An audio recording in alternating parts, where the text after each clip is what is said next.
Hello everyone. 7 मई 2023 को जो NEET का पेपर हुआ है, उस पेपर के एक्सपेक्टेड रिजल्ट के बेसिस पे आज हम अपने मेरिट हब एकेडमी के टॉपर के साथ में बैठे हुए हैं, जिनका एक्सपेक्टेड स्कोर 634 आ रहा है, पाबोस अहमद। इन्होंने इंस्टीट्यूट में 2021 में ज्वाइन किया था आफ्टर क्लास 10th और 2 साल क्लासरूम प्रोजेक्ट में ये हमारे यहाँ जुड़े रहे और 2 साल की प्रिपरेशन के बाद as an fresher he is going to score 634 out of 720. It is the expected score as per the answer keys that we have gone through, जो अलग अलग हमारे इंस्टीट्यूट के हमारी सारी फैकल्टीज़ ने मिलाया है, तो उसके हिसाब से 634 मार्क्स बन रहे हैं। तो पाबोस अहमद हमारे साथ में है। अब मैं चाहता हूँ कि पाबोस अपनी जर्नी शेयर करे कि क्या था इनका मोटिव, कैसे इन्होंने इंस्टीट्यूट ज्वाइन किया और कैसे प्रिपरेशन की, कहाँ से शुरुआत हुई इस थॉट की कि हमको नीट करना है और MBBS क्रैक करना है। तो मैं चाहता हूँ कि यहाँ से बताए पाबोस। पहले तो मैं आया था तो मतलब मोटिवेशन मेरा ऑलरेडी लो था, क्योंकि मतलब मेरा जो 10th का रिज़ल्ट था वो काफ़ी ख़राब आया था, जो मतलब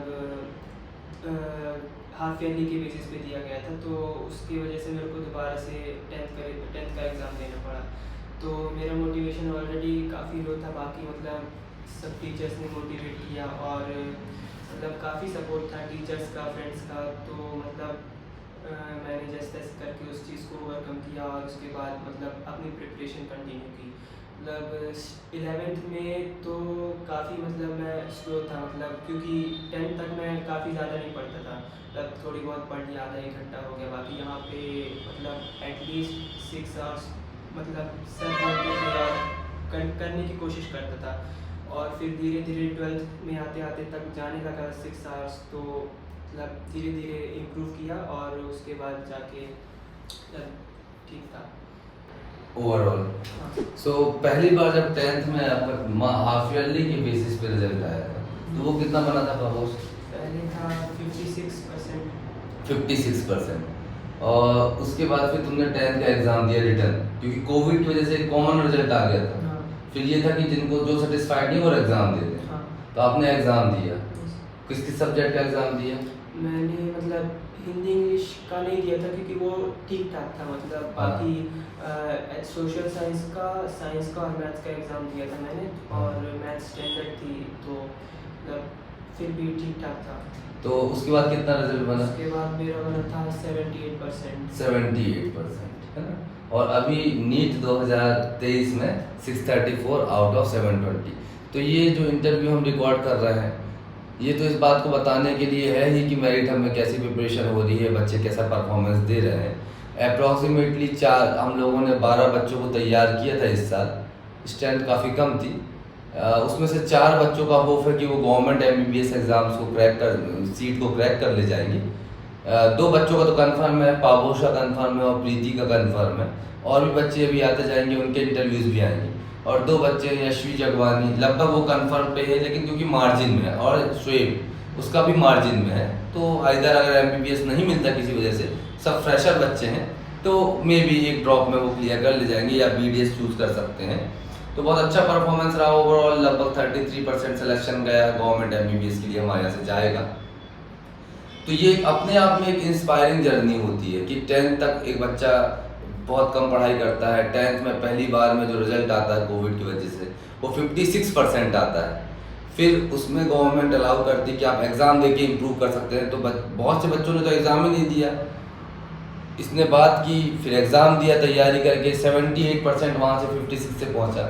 और पूरा 11th और 12th तुमने फिर तैयारी। अच्छा, ये 11th और 12th में तुमने सिर्फ मेरिट हब ही यूज़ किया कि कुछ और भी यूज़ किया? नहीं, मतलब सिर्फ मेरिट हब यूज़ किया और मतलब ऑनलाइन तो मैं नहीं पढ़ा बिल्कुल।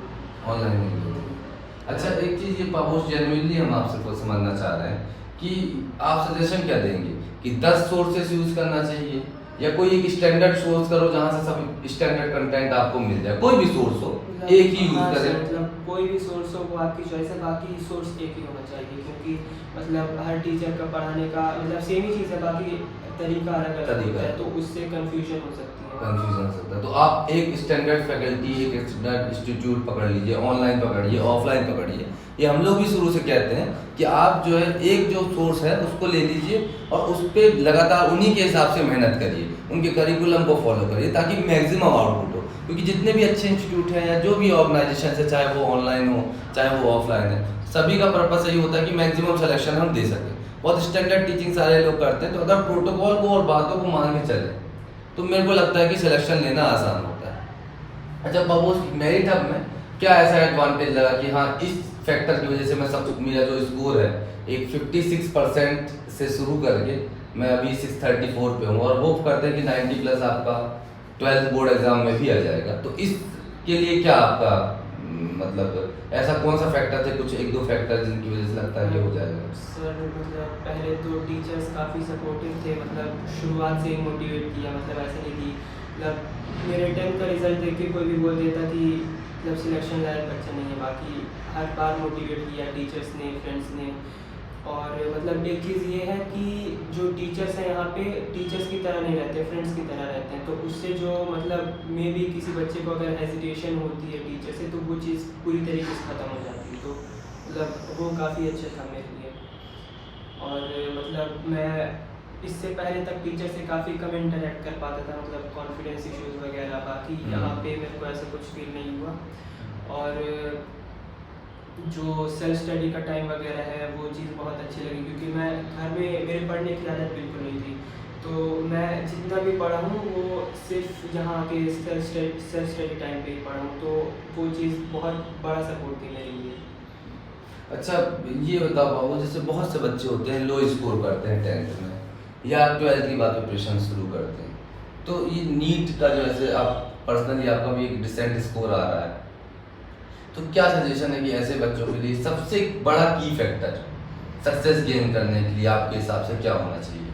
मतलब जो हुआ उसको भूल जाओ, मतलब तुम नहीं थे पढ़ने वाले, बाकी अब पढ़ो। ये मत सोचो कि मैं नहीं पढ़ता था तो अभी कैसे पढ़ूंगा, बस पढ़ने और कुछ और सेकंड थॉट का चांस ही नहीं है। मतलब सिर्फ यही सोचो कि आज क्या करना है, और ना पिछले कल का सोचो ना आगे वाले कल का सोचो। आज हमको इतने चैप्टर पढ़ने हैं तो पढ़ने हैं, बस बात खत्म। मतलब टारगेट सेट करो, मतलब आज का सेट करो। मेरे हिसाब से डेली टारगेट ज़्यादा फ़ायदा देगा, रेदर देन कि आप 2 साल का टारगेट बना लो कि इतने में मेरे को सीधे 700 मार्क्स लाने हैं। वो क्या होता है कि अभी तो 2 साल है। तो ये बात सबसे ज्यादा कौन बोलता था तुमसे कि डेली टारगेट सेट करो? आप ही मैं ही बोलता था। मैं बच्चों को हमेशा यही बात बोलता था, अभी भी बोलता हूँ कि आप ये मत देखो कि 2 साल के बाद मेरे को नीट देना है, साल भर बाद 12th देना है, JEE देना है, एडवांस देना है। आप ना आगे सोचो ना पीछे। आज का मेरा दिन है, आज के दिन मेरा इतना टारगेट है। एक प्रैक्टिकल वेज में अपने फैकल्टी से आप जहाँ पे भी पढ़ रहे हैं, जहाँ पे भी तैयारी कर रहे हैं, हमारे यहाँ भी यही सिस्टम, फैकल्टीज के साथ बैठ के, अपने टीचर्स के साथ बैठ के फाइनलाइज कर लीजिए कि सर अच्छा मेरा स्टैंडर्ड ये, मेरे को 3 चैप्टर बायो करना है। हालांकि हम लोग हमेशा टारगेट बेस्ड ही काम किए हैं। जैसे यहाँ पे क्या होता है, सिलेबस कंप्लीशन एक प्राइमरी टास्क मानते हैं, उसके बाद जब तक बच्चे का फाइनल एग्जाम नहीं होता लगे रहते हैं हम लोग पीछे। तो इसमें क्या होता है, डेली टारगेट दे देते हैं कि आज ह्यूमन फिजियोलॉजी के ये 4 चैप्टर खत्म कर दें आपको, या जेनेटिक्स की 2 चैप्टर, या बायोटेक की यूनिट आपको खत्म करनी, वो खत्म करनी तो खत्म करनी। तो ये जो पॉइंट है इससे भी बहुत ज़्यादा बेनिफिट मिल जाता है बच्चों को। अच्छा एक चीज़ और पाबोस्ती, जैसे तुम्हारा फैमिली बैकग्राउंड है, तो फैमिली बैकग्राउंड में क्या है एजुकेशन का सिस्टम? अभी कितना, कैसे पेरेंट्स कितना पढ़े हैं या ऐसा कुछ? मेरी मम्मी तो टीचर थी, बाकी पापा से ग्रेजुएट है, मतलब ग्रेजुएट। हाँ। और मतलब आसपास मतलब रिश्तेदारी में भी ज़्यादा एजुकेशन का नहीं है। मतलब गवर्नमेंट टीचर थी मतलब प्राइवेट में थी? गवर्नमेंट टीचर मतलब कॉन्टेक्चुअल, हाँ। प्राइमरी में कॉन्टेक्चुअल टीचर शुरू में ज्वाइन की थी, हाँ, जो शिक्षा कर्मी हुआ करता था मध्य प्रदेश सरकार में, फिर उसके बाद उसको उन्होंने ड्रॉप कर दिया होगा। तो बेसिकली एक अच्छा, इस जर्नी में पेरेंट्स में कैसा सपोर्ट रहा आपका पेरेंट्स की तरफ से? मतलब पेरेंट्स की तरफ से तो मतलब पूरा सपोर्ट था, बाकी मतलब मैं ज़्यादा चीज़ें पेरेंट्स से शेयर नहीं करता था, क्योंकि मतलब उनको ऑलरेडी स्ट्रेस रहते ही था। स्ट्रेस। तो मैं सोचता था कि और उनको स्ट्रेस ना दूँ, मतलब जो भी मेरा सपोर्ट था बेसिकली टीचर्स और फ्रेंड्स की तरफ से था। फ्रेंड्स, पेरेंट्स को आप ये मतलब बेसिकली ये मैच्योरिटी की बात होती है कि अपनी तरफ से बर्डन नहीं देना चाहते थे अपनी परेशानियां बता के। हालांकि शेयर कर सकते हैं बट डिपेंड करता है, क्योंकि घर की कंडीशन नहीं, क्योंकि मतलब मेरे पास ऑलरेडी सपोर्ट था तो मेरे को ज़रूरत भी नहीं पड़ी बहुत ज़्यादा। अच्छा ये बताओ कंसिस्टेंसी का क्या रोल समझ में आया पापा इसमें? कंसिस्टेंसी का तो सर मतलब मेजर ही रोल है। कंसिस्टेंसी नहीं होगी मतलब अगर एक दिन तुम 10 घंटे पढ़ रहे हो, अगले दिन तुम 2 ही घंटे पढ़ रहे हो तो कोई मतलब नहीं मिलेगा। तो इससे बढ़िया कि रोज रोज 6 से 7 घंटे पढ़ो। पढ़ो, है ना? तो मतलब 2 घंटे आप कम से कम एक सब्जेक्ट में दें, हाँ। मिनिमम हाँ। सेल्फ स्टडीज में। और मतलब मैं ये बोलूँगा कि मतलब जो तुम्हारा टाइम है उसको आवर्स के बेसिस पे डिवाइड ना करके तुम चैप्टर्स के बेसिस पे डिवाइड करो, क्योंकि मतलब ऐसे होता है ना कि बस 2 घंटे काटने हैं तो उसमें प्रोडक्टिविटी काफ़ी घट जाती है। इसके बजाय तुम चैप्टर्स को डिवाइड करो कि इस सब्जेक्ट से मेरे को इतने चैप्टर्स आज पढ़ने हैं, भले कितना टाइम लग जाए, तो वो आई थिंक ज़्यादा प्रोडक्टिव होगा। मतलब आर्ट्स मत देखो, टारगेट को सेट कर लो कि भाई इतना टारगेट आज मैंने सेट किया है। अभी चाहे आपकी एफिशिएंसी की डिपेंड करता है कि आप 6 घंटे में भी कर सकते हैं, 5 आवर्स में भी कर सकते हैं, 8 आवर्स में भी कर सकते हैं। इन जनरल अगर आवर्स की बात करें तो 6 to 7 आवर्स सफिशिएंट है। कंसिस्टेंटली अगर बच्चा पढ़ रहा है तो, कंसिस्टेंसी ब्रेक कर रहा है तो फिर लॉस है उस बच्चे को। चलो अच्छा, ये सिलेबस को लेके क्या कहेंगे कि सिलेबस का जो रिवीजन है, बुक्स कौन सी फॉलो करनी चाहिए? बुक्स तो सर एनसीईआरटी के बाहर मेरे को नहीं लगता नीट में पूछेगा, है ना? अभी अच्छा जो मेरिट हब में पढ़ाया गया तो आपको क्या लगता है 720 में 720 लाया जा सकता था? हाँ। पूरा पढ़ाई हुई में से आया था, क्योंकि एनसीईआरटी ही फॉलो होती। रियलिटी भी यही है बेटा, जितने भी लोग आप लोग देख रहे हैं, कोई भी दूसरा सोर्स यूज करने की जरूरत नहीं है, specially when it comes to NEET. और इवन जेई मेंस में भी बहुत कुछ एनसीईआरटी से ही आता है, और अगर आप एनसीईआरटी ही फॉलो करेंगे जेई मेंस के लिए तो आराम से 98-99 परसेंटाइल टच कर जाएंगे, इवन ज़्यादा भी ला सकते हैं। तो अच्छा मैं आपसे ये कह रहा था कि जो बाकी पैटर्न है, जैसे यहाँ पे हॉस्टल वगैरह है, तो आप कुछ दिन हॉस्टल में भी रहे हैं, तो क्या समझ में आया हॉस्टल का सिस्टम?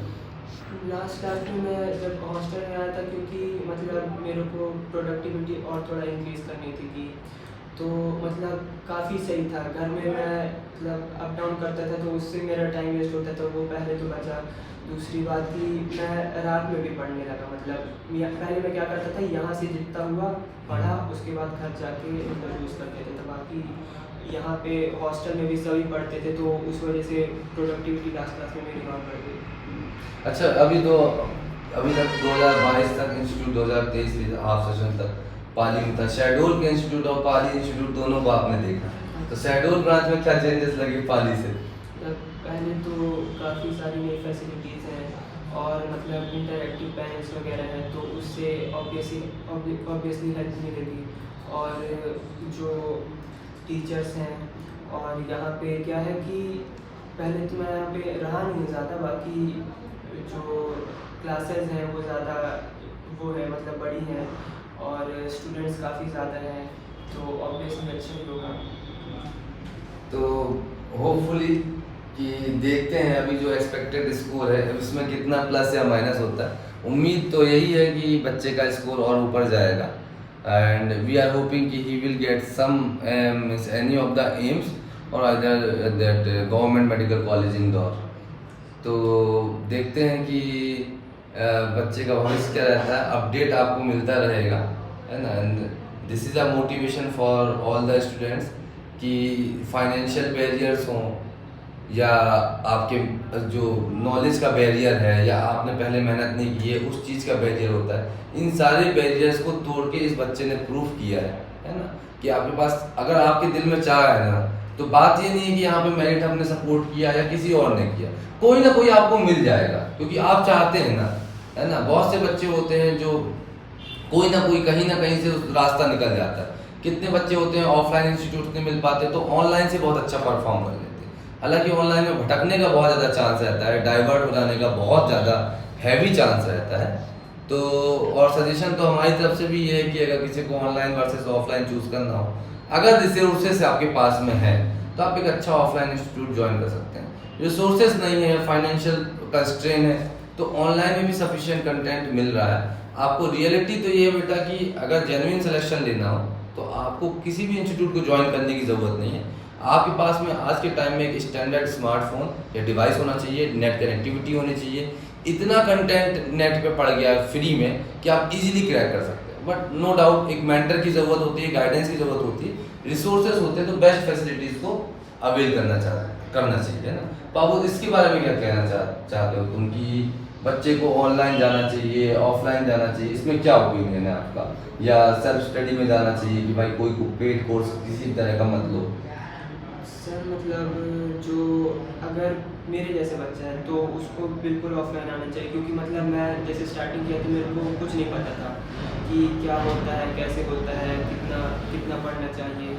तो मेरे लिए तो ऑफलाइन बेस्ट सॉल्यूशन था।